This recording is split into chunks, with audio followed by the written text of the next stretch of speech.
Welcome to Books on Air. I'm Suzanne Harris. Books on Air is a series where we do a deep dive into the author's passion. We talk about why they wrote their book.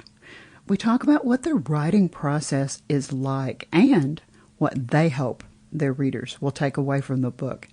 You'll get a real glimpse behind the curtain, if you will. Joining me today is a wonderful, wonderful woman that I can't wait to introduce you to, as well as talk about her wonderful children's book. Her name is Natasha Burrell, and she's here to talk about her book, St. John the Ambulance Cat, and it's based on a true story. Natasha, welcome to Books on Air. Thank you so much for joining me today. Hi, Suzanne. Thank you for having me. I love the backstory behind how St. John the Ambulance Cat came into being, because it's such a great story. Would you share that with our listeners? Yes. Before I had children, I worked as a veterinarian in Otago, New Zealand, and the story of St. John was probably my favourite case as a veterinarian. It stuck with me, and last year I was asked to give a talk about being a vet to my daughter's school class. She's 8, and I decided to tell the story of St. John, and the kids really seemed to enjoy it. They asked some wonderful questions, like quite in-depth questions, and I sort of thought it went well enough that I thought it would be quite nice to try and turn the story into a book for children. It's a pretty amazing, kind of unique story, I think, and it's quite exciting to see it in print. Had you ever written before? No. And I have no training and no writing courses or anything like that. So it was it's been an interesting process. It's quite an undertaking, isn't it? Yes, it is. There's a lot more to it than I expected, to be honest.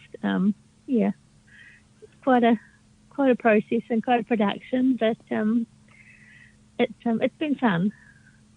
Well, you did such a terrific job, and I just love the book. Let's give our listeners an overview of St. John's story, and where did the name St. John come from for the cat? St. John was a cat that was actually run over by an ambulance that was going to a call. I've simplified the story down to make it suitable for children, but basically I was on call.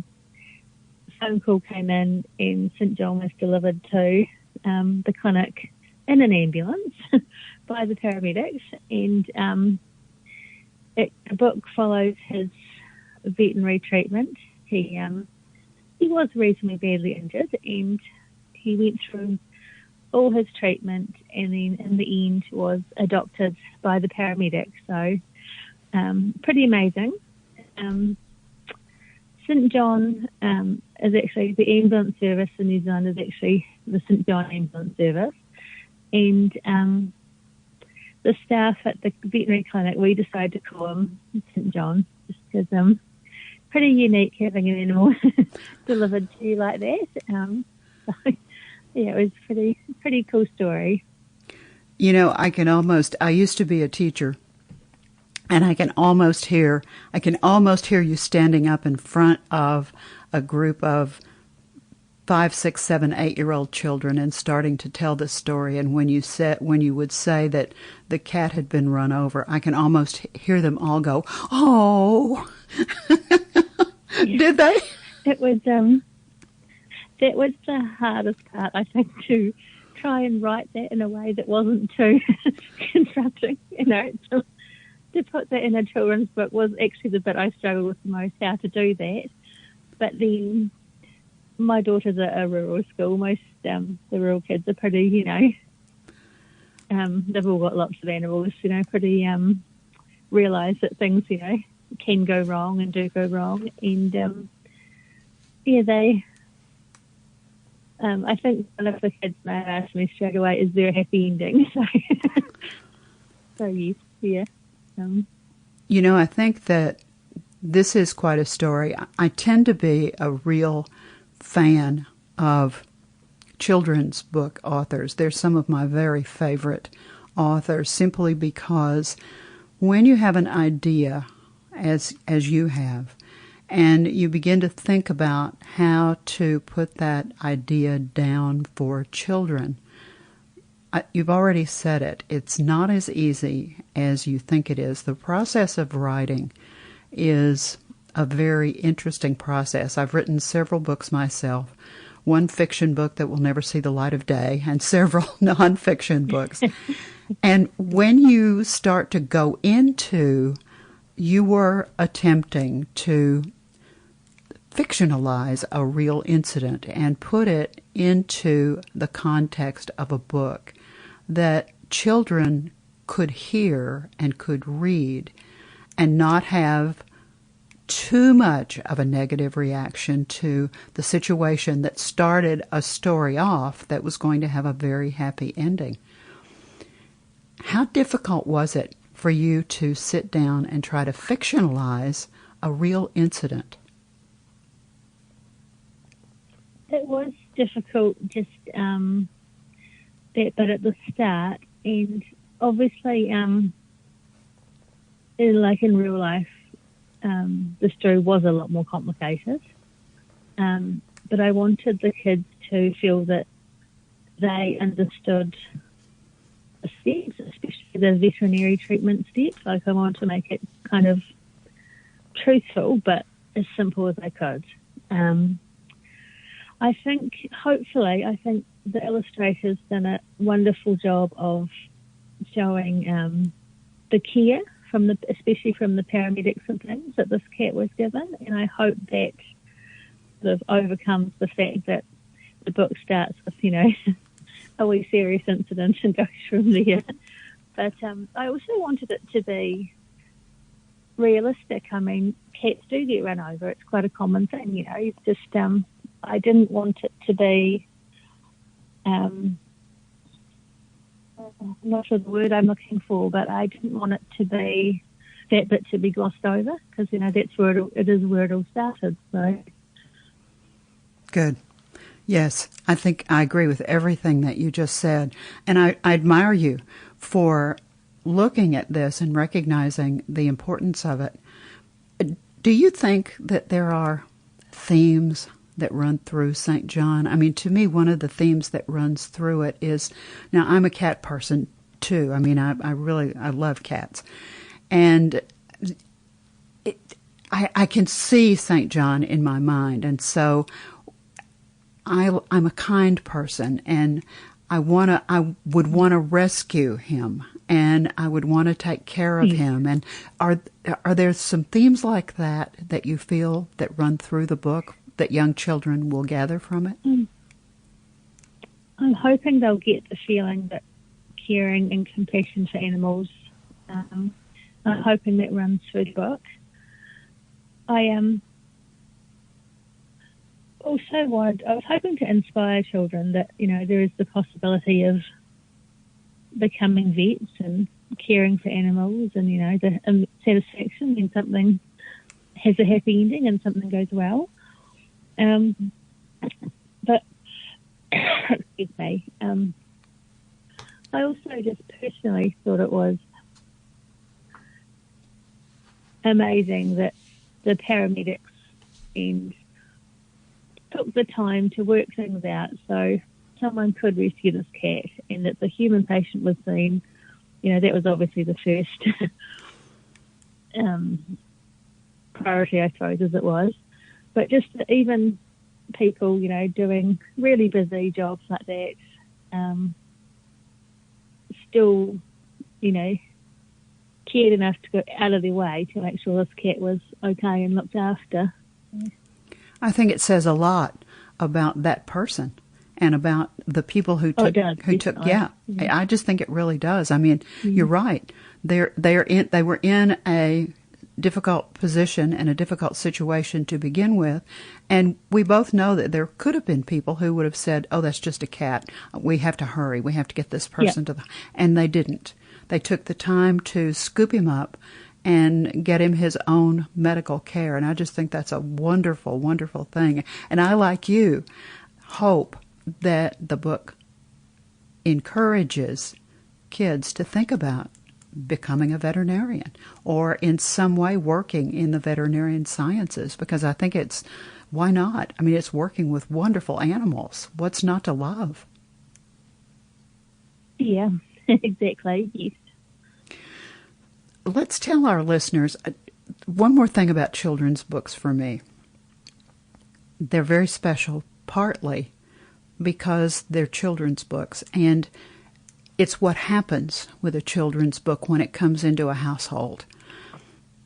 It becomes a memory, and parents will sit down, perhaps, or a bedtime story. Perhaps they sit down with their child and they read it as a bedtime story at night, and maybe they read half the book or a fourth of the book or 2 or 3 pages of the book a night.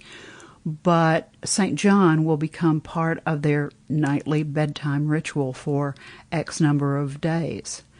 And it may be that you have an older sibling that reads the book to a younger sibling, or you may have a grandparent who sits down with a grandchild on their lap and reads the book with the grandchild. Or there's so many scenarios that I put together in my head about how that book comes to life in the life of that child and in the life of those adults or those siblings or maybe even those friends when they sit down and read the book together. And it creates just that wonderful memory. And congratulations for writing a book that will live in their memory, because they will remember when their parent, their grandparent, their brother, their sister sat down with them and read this book. So that sort of, in my mind, immortalizes the book. And I have all kinds of soft focus memories, obviously, when I was young, and my dad particularly would read to me. And I just always think about that because I'm a former teacher, and so, of course, those kinds of things come into my mind. So thank you for writing a book like this. I hope the kids, for me, get quite intrigued by the medical things and like maybe ask the grandparent or the parent, or why did they do this or why did they do that, and just start a discussion. I think that's exactly what will happen. And I'm sure we've teased our listeners enough with St. John. Let's tell them where they can find it. It's always on Amazon. And let me give you the specific name of the book again, and let me spell Natasha's last name for you. The name of the book is St. John, the Ambulance Cat, based on a true story, by Natasha, Natasha, Burrell, Burrell. If you go to Amazon, you put that in, click on it, the book cover comes right up, and you'll see St. John in all his glory, his illustration, and you can buy the book right there. Now, Natasha, I know that often some of our listeners want to buy books other places, and there are a couple of other places that they can find St. John. Where else is the book available? Through my website, natashaburrell.com. And also through the publisher, exlibris.co.nz.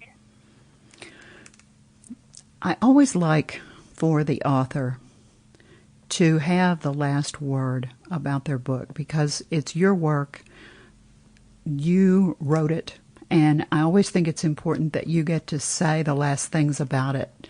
So when our listeners become readers, and they buy a copy of St. John, and they read it. However long it takes, they'll come to that last page, and they'll read the last page, and they'll close that back cover. What do you want the reader and the child, who is also the reader and the listener, to take away from this book? I'd like them to, I suppose, have an understanding about caring and compassion for animals. But I'd also like to inspire some children to think about maybe becoming veterinarians or have a role in the veterinary animal care industry. I know a lot of children go through a stage when they're about 5 or 6 of wanting to be vets, and hopefully we can inspire a few to keep on going with that track. And but I just also want them to enjoy the book and enjoy the fact that there was a pretty happy ending there for everybody, firstly. So yeah. And that St. John lives under another name happily ever after. I love that part, that the paramedic who saved him adopted him. I just think that's wonderful, and I couldn't agree with you more. I think that not only will children be inspired, but hopefully it will also get them to ask questions about how this all works. And, I'm sure that it will bring up some family discussions. And I just think that that's exactly what you want a children's book to do. Natasha, it's been such a pleasure to have you as my guest on Books on Air. Thank you so much for joining me. Well, thank you very much for your time. That was good. Thank you. Now, don't forget, you can find a copy of St. John, the Ambulance Cat, based on a true story by Natasha Burrell, on Amazon. You've been listening to Books on Air, brought to you on the webtalkradio.net platform. You can also hear this podcast on Apple, iHeartRadio, and Stitcher. Remember, keep reading, keep writing, and keep telling your stories. Thank you so very much for listening.